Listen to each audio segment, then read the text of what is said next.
I was on a podcast the other day, and one of the questions was, should you start a business, and what should you do if you are going to start a business? That is a huge question, and one that I cannot answer in a few minutes on social media today. But the first thing I'm going to tell you is this: you need to do due diligence. So you should hire a coach or a consultant, depending on what it is you need. Do you need a lot of help with business strategy, or do you need business coaching to help you take the blinders off and to see clearly on certain things? Remember this: presidents of the United States have coaches, they have consultants. Same with athletes. You are no different. You don't know it all. You just don't. I don't know it all. I know what I know, and I know what I'm an expert in.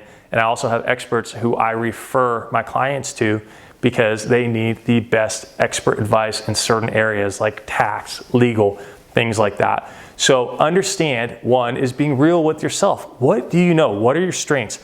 What do you need help with? What do you need guidance with? Where can you bring in a coach or consultant to help you move your business forward in the right direction, as well as doing the due diligence, having that person to ask you those hard questions.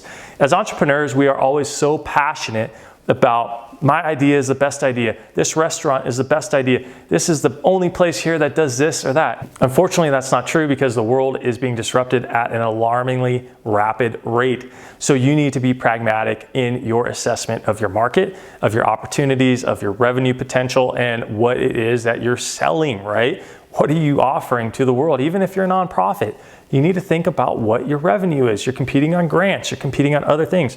So depending on what it is you are doing, there are competitors out there every single day. So one, do your due diligence. Two, hire a coach, hire a consultant. I don't care if it's me, somebody else, somebody in my network, depending on what it is you need to have the right expert with you, guiding you, helping you move things forward, and a great sounding board as well as strategy. So many people are in the weeds when they start their business. Their heads down all the time. They don't even have a strategy, and they don't know how they're going to go from point A to B to C to D to E to F all the way to Z. You need to know how you're going to implement things step by step. When you're bringing new employees on board, how are you training them? What is your onboarding process? What are your safety protocols? All these different things. That's just one thing for employees. That's not your marketing plan. That's not your sales plan.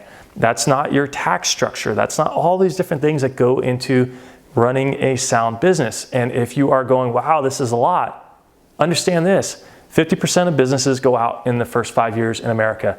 Within 10 years, 70 to 90%, depending on the statistics you read, go out of business. And startups, it's around 70% of startups fail, okay? So the risk is high. And if you're putting your own money in, you need to be careful, because sometimes you don't get that back, and you may be liable for all of the expenses if things don't go well. Next, I'm going to talk about other people's money. Other people's money, OPM, is something that investors know about. You use other people's money to grow and to scale. So do you need to spend 100% of your life savings to start a business? Or can you get financing? Can you get funding? Can you get an angel investor? There are different community groups out there. Can you get somebody to give you seed money to kick off a product, to do their initial R&D and to build something, and maybe give them 2-3%? There are a lot of times that people don't own everything to get to where they want to be, and they have to give up something. It's that old thing: if you want to go higher on the ladder, you have to give up one hand to go to the next rung. You can't just stay there the whole time thinking you're going to go up top.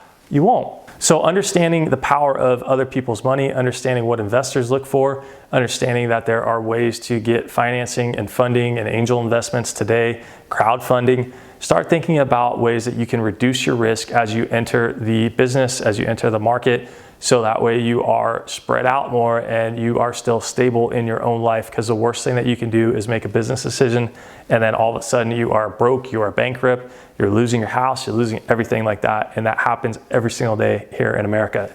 So make sure you are doing the due diligence needed, okay? And making sure that you have a pragmatic assessment, a holistic view of your market, the right steps, the right strategies in place, tactics. How do you go from point A to point B? What does it look like for you to grow? How do you scale? How do you bring more people on? How do you build leadership capacity? So many organizations, they scale and they forget leadership coaching. They forget leadership capacity, building leadership within, and they have major issues: toxic workplaces, poor cultures. How do you retain your culture as you scale? These are things you need to start thinking about also from the start, because if you do, you will build your business in a sustainable manner where you have the right people on the team, you have the right advisors, you have the right support, and you have the right resources being funded appropriately. And lastly, figuring out the money thing. How do you not use all of your money, and how do you use other people's money to grow your business, to grow your product, and do that. So I hope these 3 things helped you figure out. These are not exhaustive by any means. And if you found something valuable, let me know in the comments below, as well as share this video with people. A lot of people are trying to figure out how to be entrepreneurs. They're working in a gig economy job. They're trying to figure out, how do I take something to the next level? How do I take my favorite brownies that I make at home and turn them into the next thing at Whole Foods and sell them and distribute them? So these are all things I help people with as a strategist, as a business coach, and I'm here to help you. You can just seriously leave comments. I will write back. I'll respond to any of your questions, and go out there and make it a great day.